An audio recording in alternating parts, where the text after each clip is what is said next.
No lo conozco, pero sí los entiendo y comparto. Que se junten en eso que llaman ayuntaje.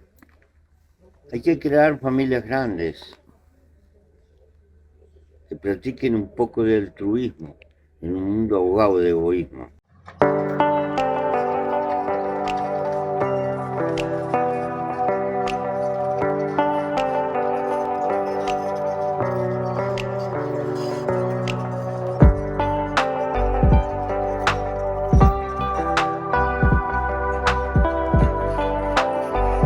En primer lugar, aprender del importante movimiento cooperativo uruguayo que lleva más de 100 años y, en segundo lugar, como no, a presentar nuestro proyecto de Axuntarse, que también ha despertado interés.